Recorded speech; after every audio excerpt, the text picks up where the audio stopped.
النهارده هنعمل مع بعض فطيرة الجلاش. بس يلا على طول من غير ما اطول عليكم، تعالي نشوف عملنا الجلاش التحفة ده ازاي. وما تقلقيش، مش هنورق ورقة ولا هندهن ورقة.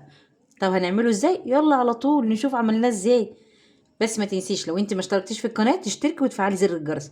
يلا بينا على طول نشوف العصاج التحفة الجوسي ده خطير ازاي. بعد ما نسمي بسم الله ونصلي على الرسول عليه افضل الصلاة والسلام، اول حاجة هنعملها في صينية الجلاش بتاعنا هي تعصيج اللحم. نزلت عندي هنا في طاسة بتسخن على النار، حطيت فيها حوالي 3 معالق كبار من الزيت، وهحط زبدة، معلقتين زبدة. بس الاول هحمر البصل في الزيت. عندي هنا حجم بصلتين كبار مقطعاهم ناعم زي ما انت شايفة، وهنزل عليهم بالتعليم الاساسي اللي احنا اتعلمناه. هو ايه؟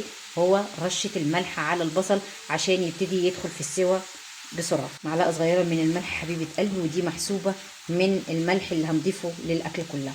عندي هنا معلقة صغيرة من الزبدة البلدي. بعد البصل عندي ما خدت اللون الحلو اللي انت شايفاه ده، انا مش حباها تبقى نية، تمام، انا عايزاها تاخد بداية لون احمر خفيف. هنزل عندي بكمية اللحمة حوالي نص كيلو من اللحمة المفرومة. انا حابة اقول لكم نصيحة حبايب قلبي، اللحمة المفرومة او اللحمة السليمة ايا كان لازم تجيبيها من الجزار وتبيتيها ليلة في التلاجة، بتنزل الدم الفاسد اللي فيها. والنصيحة دي قالها لي جزار بنفسه.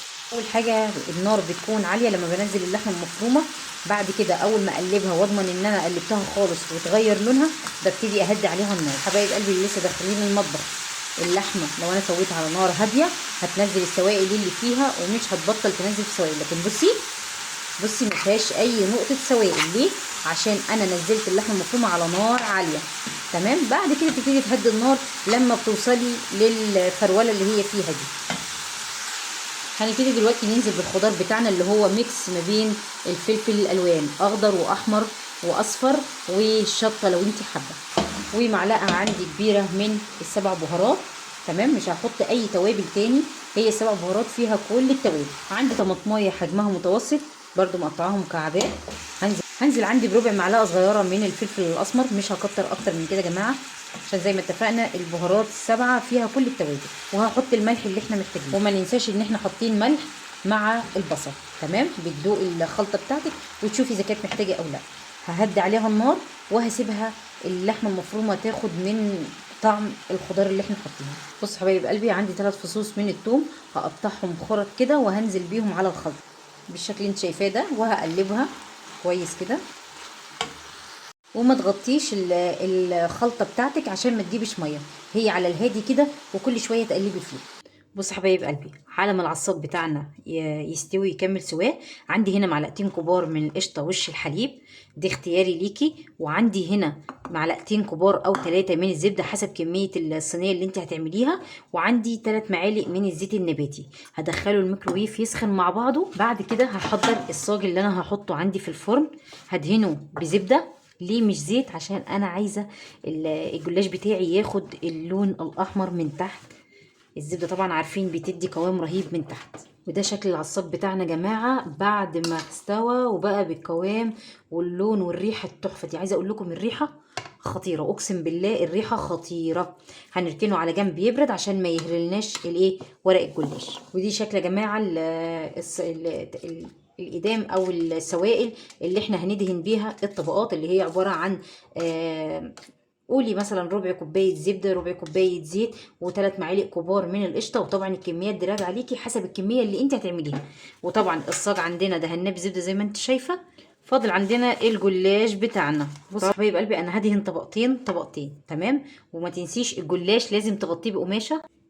جبت ورقة وحطيتها، تنيتها بالنص كده وحطيتها في الجزء ده، وهجيب ورقة برضو في الجزء ده اهو الناحية دي، وهدهنها زي ما اتفقنا. مش هندهن طبقة طبقة، هنعمل طبقتين طبقتين. بعد كده هجيب ورقة تانية عليهم اهي بالشكل اللي انت شايفاه ده، واجيب الورقتين التانيين اهو واحط دهنة خليط السمنة. وما تنسيش تدهين الحراف اللي طالعة لفوق عشان ما تبقاش معاكي ناشفة. بص حبايب قلبي، انا حطيت الطبقات، والطبقه الاخيره دي ما حطيتلهاش يعني سمنه كتير عشان هحط عليها طبقه العصاج بتاعنا. بص يا حبيبتي، وزعت عندي العصاج بالشكل اللي انت شايفاه ده، وعندي كميه من جبنه الموزاريلا الميكس طبعا اهي بالشكل. بعد ما حطيت الجبنه الموزاريلا اللي عندي بالشكل اللي انت شايفاه ده، هبتدي اجيب الحراف دي والمها على اللحمه بتاعتي. اهم حاجه ما تنسيش ما تحطيش الخلطه لاخر الصينيه بتاعتك، لازم بتسيبي جزء فيها فاضي. تمام، يعني بحطها بسيب حرف من الجلاش فاضي. هبتدي انزل عندي بثلاث طبقات برضو من الجلاش او طبقتين زي ما انت حابه، بس ما تقلقيش مش هيلكم معاكي ولا هيلزق في بعضه. تمام، هبتدي اكرر عمليه التوريق بتاعتنا زي ما عملناها من تحت وهرجع لك تاني.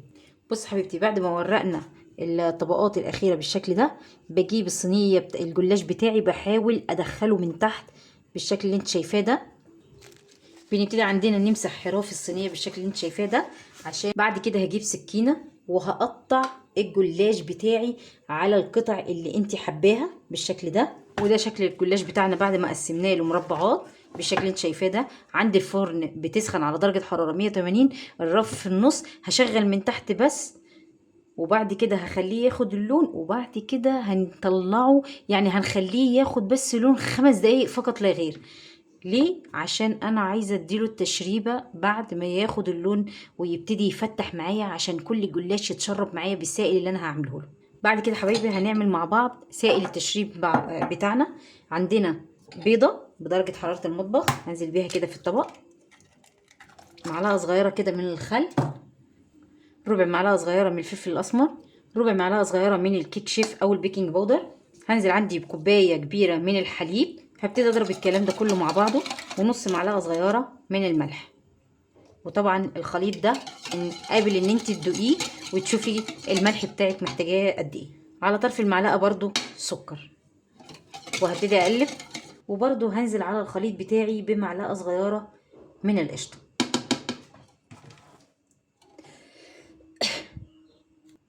هقلب الخليط ده كله مع بعض. بص حبايب قلبي، بعد ما قعد حوالي 10 دقايق في الفرن، خد معايا لون من تحت وابتدى ياخد لون من فوق، هنزل عندي بالتشريبه بتاعتي. تمام، الحركه دي اللي هي خلتني انا حطيت فيها الصاج 5 دقايق يتشرب بس وياخد لون، هتخلي لي الجلاش بتاعي يتشرب السائل اللي انا اديتهوله دلوقتي. هدي رشه من الجبنه الموزاريلا، هبتدي انزل عندي دلوقتي برشه من حبه البركه، ويلا بينا على طول على الفرن نشغل من تحت وفوق. تمام، وهطلعها واوريكم شكلها النهائي في الاخر عامل ازاي. حبايب قلبي، ده شكل الجلاش بتاعنا بعد ما طلع من الفرن. هبتدي اقسمه التقسيم اللي انا كنت مقسماه قبل ما يستوي، عشان زي ما انت شايفه كده اخرجه من الصاج. بص حبايب قلبي، الزبده اللي احنا دهنا بيها الصاج ما خلتليش اي قطعه جلاش من تحت. عايزه اوريكم القوام، اللون والتحفه اللي من تحت. بصوا بصوا ما شاء الله، بصوا خطيره. يلا بقى نشوف الطبقات. بص الجمال، بصي انا حاطه بين كل 3 طبقات يا جماعه، انا رصه 3 طبقات ودهنتهم. بص الجمال، يعني مش لازم تتعبي نفسك وتحطي بين كل ورقه وورقه دهنه زيت. بصي اقسم بالله ما في طبقه مش مسقيه، وانا حاطه بين كل 3 طبقات، يعني انا رصه 3 طبقات. انا قلت لك رصي طبقتين بس، انتي عايزه ترصي 3 2، عايزه تحطي 4 براحتك.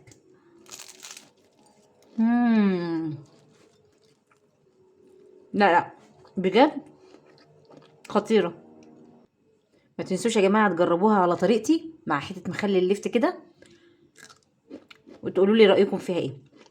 جربوها على طريقتي، وما تنسوناش في اللايك والشير والسبسكرايب وتفعلوا زر الجرس. دمتم في حفظ الله، والسلام عليكم ورحمه الله وبركاته، وبالهنا والشفا.